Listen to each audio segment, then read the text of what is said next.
começando a nossa live sobre comunicação, oratória, falar em público com o mestre dos mestres, J. Duarte, especialista, um cara que tem uma experiência incrível.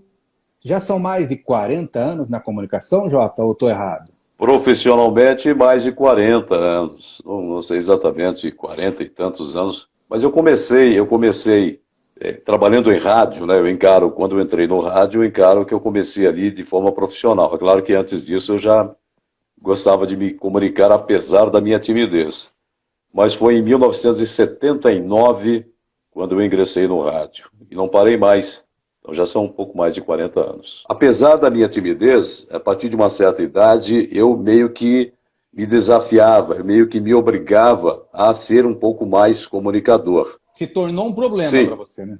Era um um problema. grande problema. É um problema que me incomodava demais, e a partir desse incômodo é que eu comecei a ter pensamentos diferentes, eu comecei a exigir de mim enfrentar essa timidez, apesar da timidez, apesar do medo, enfrentar. Confesso que no começo tive algumas decepções, é óbvio, você com pouca experiência de vida, você acaba às vezes se dando mal na tentativa de se expressar. Mas foi a partir daí que eu comecei a me preocupar mais com essa questão da comunicação e a entender por que eu tinha tanto medo, por que eu tinha tanta timidez, e acabei vencendo. E hoje é o que eu tenho falado para os meus alunos de oratória, eu tenho explicado, falado sobre a questão da nossa infância, de onde surgem os nossos medos, para que a gente, uma vez tendo consciência disso, a gente consiga paulatinamente se desvencilhar desse medo, dessa timidez. E você conseguiu identificar alguma coisa ou você acha que a personalidade veio assim, enfim? Você conseguiu identificar que tinha algum motivo para você ser tão tímido? Pois é, eu descobri o meu motivo, né? O meu motivo era mais um recalque, um problema que eu tinha com relação à minha própria aparência, à minha própria fisionomia. Eu não gostava, por exemplo, dos meus dentes. Meus dentes eles eram projetados para frente, eram tortos, e por conta disso eu ganhava alguns apelidos na escola. E isso me punha para baixo, que hoje nós chamamos de bullying. Eu sofri Uhum. muito isso na escola, exatamente por um defeito na minha arcada dentária. E isso eu carreguei durante grande parte da minha vida. Eu só vim me livrar disso com 43 anos de idade, numa conversa despretensiosa da minha filha, junto a uma dentista que fazia o tratamento dela. Foi quando ela me disse apenas isso. Ela disse assim: pai, por que você não coloca um aparelho? Eu já tinha 43 anos de idade e vivia, era um sujeito recalcado, eu não sorria. Apesar de eu já estar trabalhando em rádio, ainda assim aquela timidez me acompanhava. E foi a partir disso, eu até chamo isso de consentimento, está lá no meu livro essa história. Eu digo que a palavrinha consentimento ela tem um poder incrível sobre as pessoas, e a minha filha, ao dizer aquilo na frente da dentista, ela me deu um consentimento. E a partir daquilo, aquilo foi um divisor de águas na minha vida. A partir daquele momento, 30 dias depois, eu já estava sorrindo, o meu sorriso metálico, e aí esse recalque desapareceu da minha vida. Pois é, eu acho legal falar isso porque é uma história de superação, né? É uma história de alguém que venceu uma coisa que é tão horrível na vida de tantas pessoas que realmente acaba se tornando um problema e às vezes até grave demais. Mas está aí uma história de alguém que conseguiu se superar, de alguém que conseguiu transformar a timidez e ser uma pessoa comunicativa e até trabalhar com isso de uma maneira brilhante. É verdade. Tem um trecho, um capítulo do meu livro, eu estou citando meu livro aqui porque algo que eu fiz e que eu acredito ser de grande ajuda às pessoas. Eu cito Freud, né, que disse que você tem que trazer a sua memória contemporânea, lembrar-se, né, do passado, as suas lembranças olvidadas, para que você possa se livrar finalmente dos seus traumas, das suas limitações, dos seus preconceitos, da sua falta de autoestima. Então, foi muito legal descobrir, né, que essas coisas me atrapalhavam. Então, a partir do momento em que você descobre quais são os motivos da sua timidez, da sua insegurança, do seu medo, agora adulto, evidentemente na fase adulta, você agora tem discernimento e capacidade de entender que não faz mais sentido você continuar com esse medo.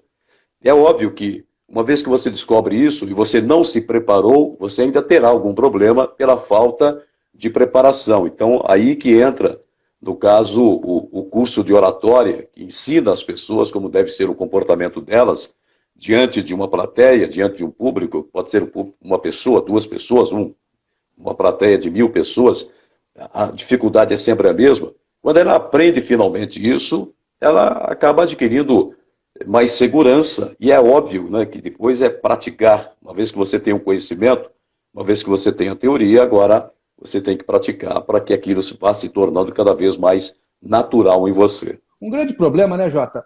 Por exemplo, as pessoas que precisam falar em público. Sei lá, um advogado, ou alguém que mesmo, até numa missa, né? Eu já passei por esse Sim. tipo de dificuldade. Eu já passei por esse tipo de dificuldade.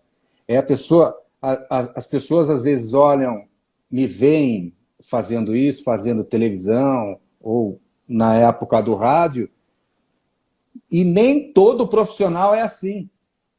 Eu já, inclusive, ouvi de muitos artistas da Globo, apresentadores, que são tímidos, profundamente tímidos. E eu também fui muito tímido. Aliás, eu ainda me considero muito tímido.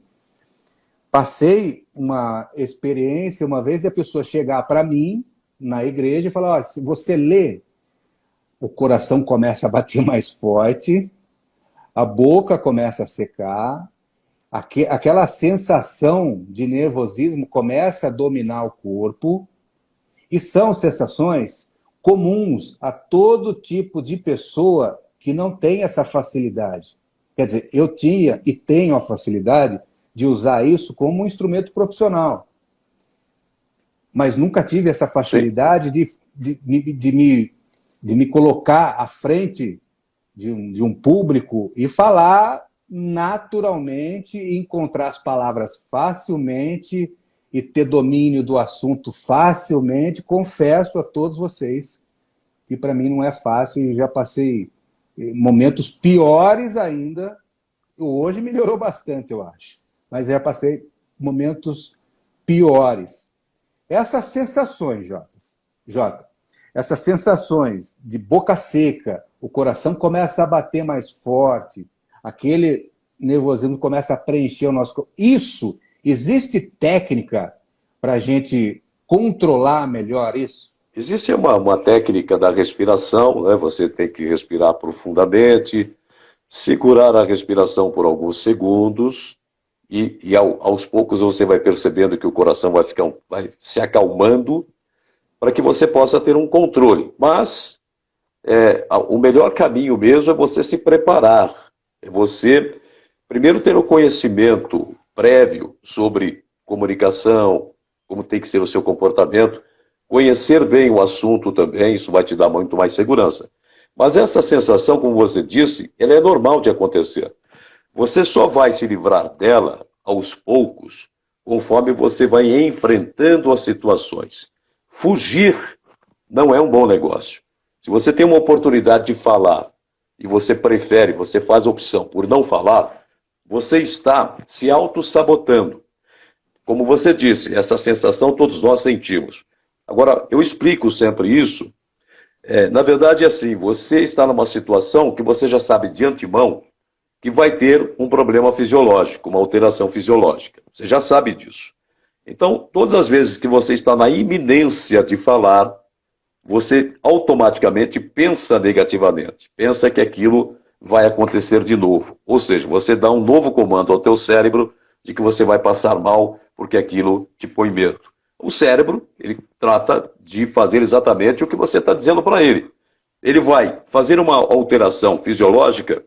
A princípio, é a sensação do medo. Quando você tem medo, o que o seu cérebro entende? Você está em perigo. Então você precisa fugir. Aí o cérebro começa a promover as alterações. Uma carga de adrenalina na sua corrente sanguínea vai provocar a chamada vasoconstrição.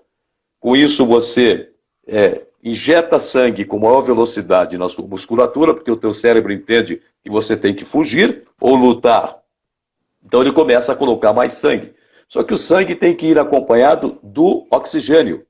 Só que você não se deu conta de que você precisa também acelerar a respiração.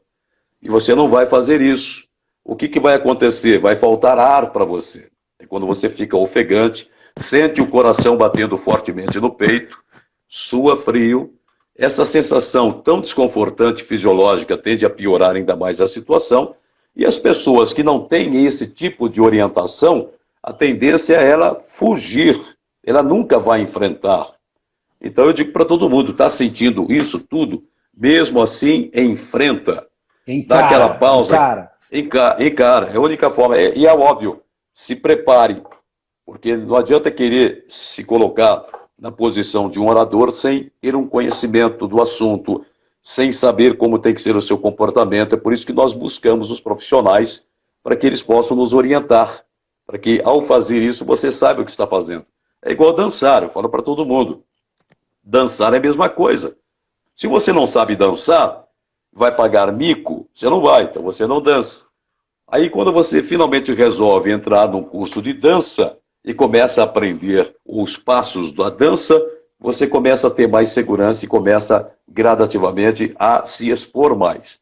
É a única forma de vencer. Então, sentir medo é normal. Agora se prepare, esse medo pode vir exatamente daquilo que nós já falamos da infância, por exemplo, mas pode vir também da falta de conhecimento de um determinado assunto. Alguém pede para você falar e você não se preparou, não sabe como iniciar o teu discurso, vai te dar de novo aquela sensação bastante desagradável e a tendência é que você se decepcione, ou seja, tenha uma decepção na sua tentativa, e isso tende a fazer com que você fuja cada vez mais desse enfrentamento. Tá, mas para esse enfrentamento, Jota, eu queria que você me dissesse o seguinte: o que eu poderia fazer? O que a pessoa que tem medo, de repente ela pode até dominar o assunto. Você coloca o microfone assim para a pessoa muda. A pessoa muda de feição, a pessoa somem as palavras, a pessoa já não sabe mais como fazer. Mas não que ela não entenda daquele assunto. É que aquilo toma conta de uma maneira dela que aquilo faz com que tudo fuja do controle dela. E essa sensação de desespero é que domina e toma conta do corpo dela, da mente dela. Agora, digamos que eu seja uma pessoa assim, que eu precise, ou que eu ache, que eu acredite que uma melhor comunicação vai fazer bem para a minha carreira, que eu precise desenvolver isso para fazer palestras, enfim. Como é que antes disso a pessoa pode se preparar? Por exemplo, pegar uns parentes, assim, botar na sala e começar a falar sozinha dentro do banheiro, começar a fazer exercícios. Isso também pode ajudar? Com certeza ajuda. E esse é um dos conselhos que eu dou aos meus alunos. Fale para você mesmo, fale enquanto você está dirigindo, fale em casa, na frente do espelho, fale. Mas o que eu sinto das pessoas, Marcos, é que elas não dão muita importância para a própria voz. Em geral, as pessoas não conhecem o próprio material vocal. Aliás, você tocou no ponto da voz, então é bom deixar isso claro, porque eu também já ouvi muito isso, e acho que a maioria das pessoas não gostam da sua própria voz, não suportam se ouvir. Eu já fui assim, do Jota, já fui assim também. Mas é porque você, na verdade, não tem familiaridade com a sua própria voz. Nós que somos comunicadores, locutores de rádio, nós obrigatoriamente gravamos comerciais e depois escutamos. Gravamos e escutamos, e vamos fazendo isso diversas vezes. Você tenta buscar uma melhor interpretação, aí você fez uma gravação, não ficou legal, você faz de novo. Ou seja, você começa a conhecer o seu material vocal. E você começa a trabalhar a sua voz. Em geral, as pessoas não têm esse cuidado. Elas se esquecem que quando nós abrimos a boca para falar, nós revelamos muito da nossa personalidade e da nossa cultura. Se você tem ou não cultura, as pessoas vão perceber isso em você. Como você não tem familiaridade com a própria voz, porque você não tem o hábito de se ouvir, você então acha que ele é um estranho. Parece um estranho. Essa voz não é minha, você até não quer nem reconhecer a tua voz. Então, o exercício é falar, sim, na frente do espelho. Enquanto você dirige, eu, por exemplo, todas as vezes que eu estou dirigindo, eu estou falando sozinho, em voz alta, comigo mesmo. Às vezes eu gravo, né, coloco o gravador no telefone e gravo, depois escuto. Isso é muito importante que se faça. Inclusive hoje você tem a tecnologia, muita gente coloca o telefone, né, através do Bluetooth, coloca o telefone no rádio do carro, ou seja, se você estiver falando, ninguém vai estranhar, todo mundo vai achar que você está conversando com alguém pelo telefone. Então, faça isso, conheça o teu material vocal. Eu digo que para falar bem é preciso ter boa audição, percepção auditiva, não só dos outros, mas principalmente de você mesmo. Então, faça o treinamento. Olha, todas as vezes que eu tinha que falar e encontrava alguma dificuldade para me expressar, aquilo me incomodava. Então eu pensava, puxa, eu preciso melhorar isso. E começava a treinar. Eu treinava muito em casa. Eu gravava, eu andava com um gravadorzinho para cima e para baixo. Eu gravava a minha voz, eu conhecia a minha voz. Mas não é só isso, viu? A comunicação, ela está ligada ao nosso chamado lógico-analítico, que é o nosso hemisfério esquerdo. Ali está situado a inteligência, ou a dimensão chamada inteligência linguística.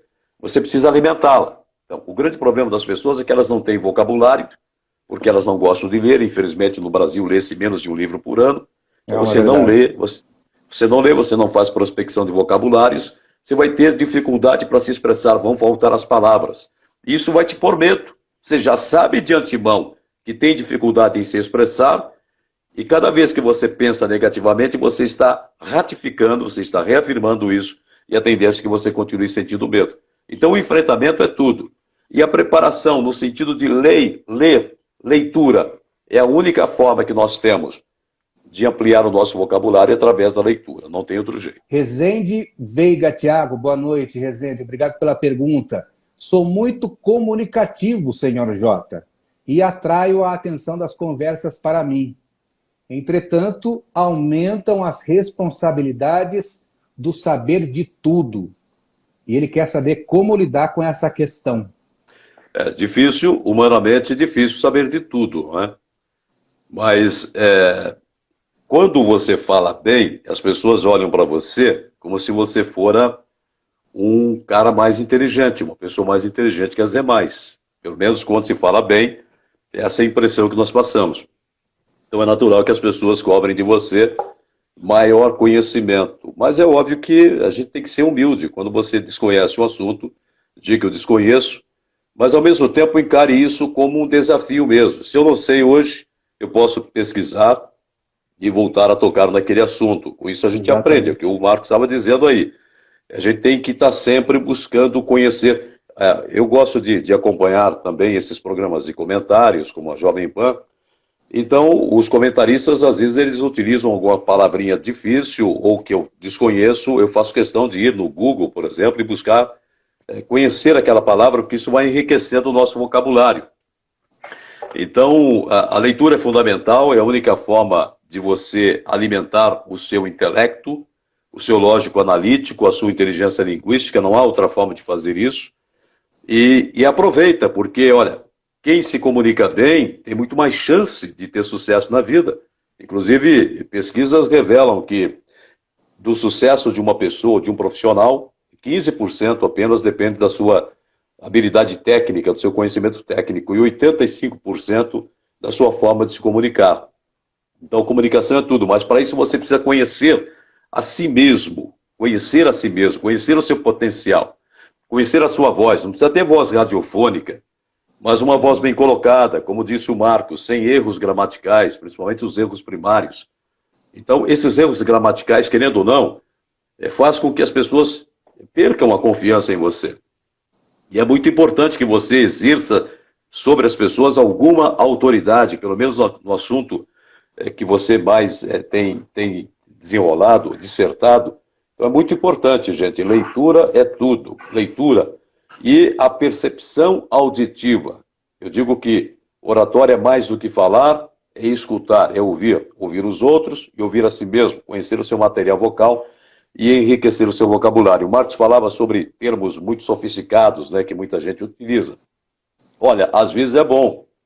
Eu até ensino isso para os meus alunos. É bom, às vezes, você usar um termo sofisticado, mas, claro, na sequência, sempre explique o que quer dizer aquilo, com palavras mais simples também, porque isso também faz com que as pessoas o admirem, com que as pessoas olhem para você como alguém que tem algum conhecimento. Eu acho que todos nós, né, até para o nosso ego, faz bem quando as pessoas demonstram admiração, né, por nós, pela nossa forma de se comunicar. Então, por que abrir mão disso, né? Quando se fala de humildade, a humildade é o último degrau da sabedoria, é no sentido de você ser humilde no trato com as pessoas, mas não ser humilde, espiritualmente humilde, intelectualmente humilde. Não, você pode ter muito conhecimento e, ao mesmo tempo, ter essa humildade nas relações interpessoais. Uma pessoa, Jota, que também demonstra uma falta de habilidade na comunicação, que a gente sabe também que muitos problemas são ocasionados por falta de uma comunicação exata, né? Não sabe como se comunicar, como se portar. Muitas vezes ela é mal entendida e mal entendidos causam consequências ruins. Essa questão, a pessoa também consegue trabalhar isso, fazer um aperfeiçoamento, é uma coisa que dá para aprender a melhorar também, Jota? Sim, olha, tudo vai passar pela sua sensibilidade, pela sua percepção, pela sua intenção, tudo passa por isso. Se você quer ser um comunicador acima da média, você precisa entender que a primeira coisa que você tem que fazer funcionar é a empatia. Então, quando você tem empatia pela pessoa, ou seja, o que é empatia? Se colocar no lugar da outra pessoa, não para sentir o que ela está sentindo, mas para compreender o que ela está sentindo, e quando você respeita isso, você já consegue criar essa conexão com essa pessoa, ela vai te admirar, consequentemente, e quando surge admiração, então você acaba exercendo um poder maior sobre essas pessoas. O que falta, evidentemente, na vida das pessoas é esse senso crítico, porque todo mundo meio que quer fazer valer a sua opinião, e aí é onde a gente se dá mal. Então, a primeira coisa que tem que existir e que falta muito é a empatia. Quando alguém estiver dizendo alguma coisa, antes de responder prontamente, faça uma reflexão sobre aquilo, dá um tempinho, não fica com a língua engatilhada para falar em cima do que a pessoa está dizendo, tenta compreender a razão pela qual ela diz aquilo, né? Se você tiver empatia, você com certeza vai evitar esses conflitos todos que acontecem dentro de casa, nos relacionamentos, e as pessoas, infelizmente, olha, trabalhando com oratória, trabalhando com comunicação, é que eu percebo o quanto nós somos deficientes nisso. O quanto nós queremos fazer valer nossas opiniões sem entender sobre a argumentação. A pessoa, às vezes, ela traz uma objeção e você tenta vencer a objeção na base do grito, por exemplo, da imposição da sua forma de pensar, e não é assim. Uma maneira então, você tem que bruta, né, João? E assim somos todos nós, viu? Todo mundo meio que fica na defensiva, e todo mundo meio que, se alguém se contrapor ao seu pensamento, você acha que está sendo criticado, então você sai na defensiva, quer fazer valer a sua opinião de qualquer jeito, e isso não ajuda em nada. Então, ter realmente a empatia, ter a tolerância, capacidade de enxergar a outra pessoa de fato, compreender por que razão ela pensa daquela forma, quais são as vivências, as experiências dela. Isso não é fácil, não é fácil. E todos nós, muitas vezes, perdemos o autocontrole, né, o domínio, mas é um exercício que a gente tem que fazer permanentemente.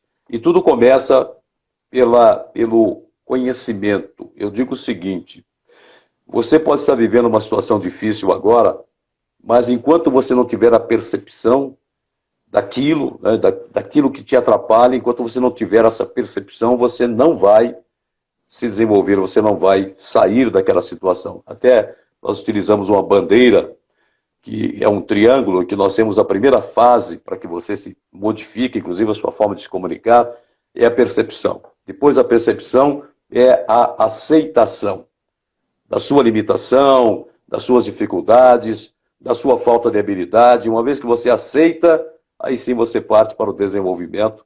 E na área da comunicação isso é fundamental.